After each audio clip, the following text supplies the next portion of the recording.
You should be a monster. You know, because everyone says, well, you should be harmless, virtuous. You shouldn't do anyone any harm. You should sheath your competitive instinct. You shouldn't try to win. You know, you don't want to be too aggressive. You don't want to be too assertive. You want to take a back seat and all of that. Wrong. You should be a monster, an absolute monster, and then you should learn how to control it. If you put yourself in a new situation, then new genes code for new proteins and build new neural structures and new nervous system structures. Same thing happens to some degree when you work out, right? Because your muscles are responding to the load, but your nervous system does that too. So you imagine that there's a lot of potential you locked in your genetic code. And then if you put yourself in a new situation, then the stress, that's the situational stress that's produced by that particular situation, unlocks those genes and then builds new parts of you. So that's very cool, because who knows how much there is locked inside of you. The best men that I've ever met are very dangerous men. You don't mess with them. A harmless man is not a good man. A good man is a very, very dangerous man who has that under voluntary control.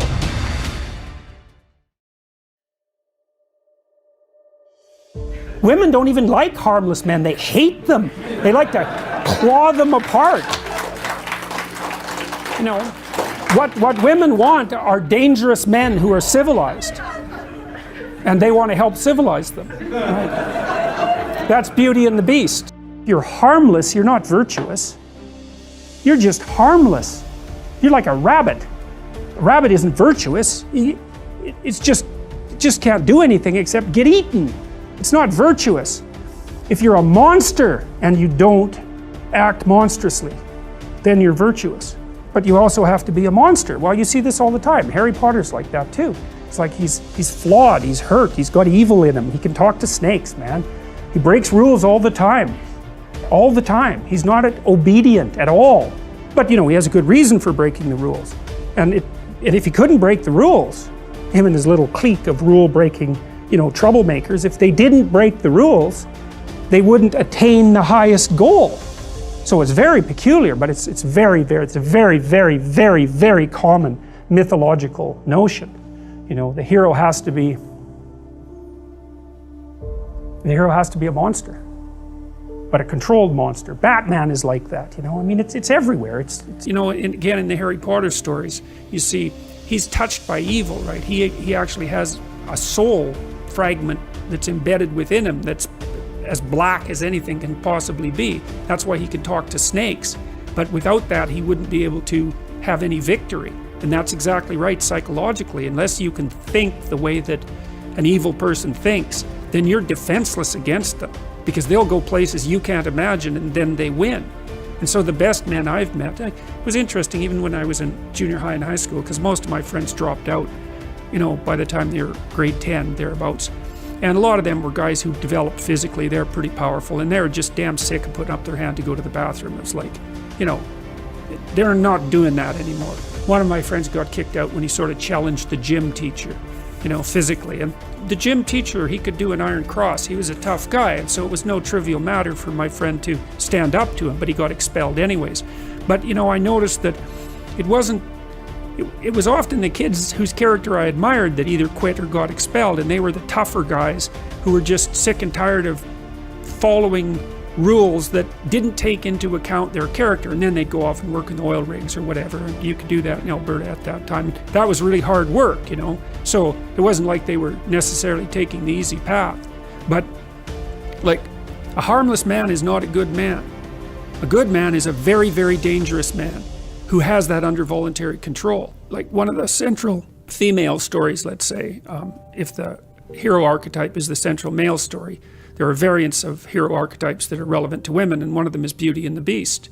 And you know, Beauty isn't interested in the guy who isn't the beast. She's interested in the guy who's the beast, and that's exactly right, but she's interested in the guy who's the beast that can be civilized and disciplined. There's no safe places. And the next issue is, do you really want a safe place? Is that what you want? You want to be so weak that you want to be protected from threat? What the hell kind of life is that? You're a paralyzed rabbit in a hole. That's no life for a human being.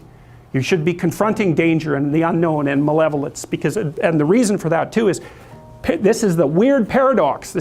And I believe this is the paradox, first of all, that was discovered in part by Buddha, but also laid forth very clearly in Christianity, which is that the solution to the problem of tragedy and malevolence is the willingness to face them. Now, who the hell would ever guess that? It's a completely paradoxical suggestion. Is that, well, why does it work? Well, because the more you confront the two of them, the more you grow. And maybe you can grow so that you're actually larger than the chaos and malevolence itself. And you think, well, what's the evidence for that? And that's easy.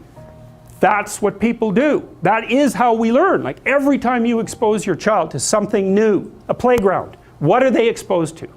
Chaos and malevolence. Now, there's more to it than that, obviously, because kids play and they promote each other and they form friendships and all of that. But in the playground itself, there is the complexity of the social structure and the malevolence of the bully. It's right there. And you throw your kid in there and you say, adapt, and they do. Okay, so they can do it at a small scale. It's not trivial. The playground's a complicated place. The kid can adapt. Well, how much can you scale that up? Can you scale that up from the chaos and order and malevolence of the playground to chaos and order and malevolence itself?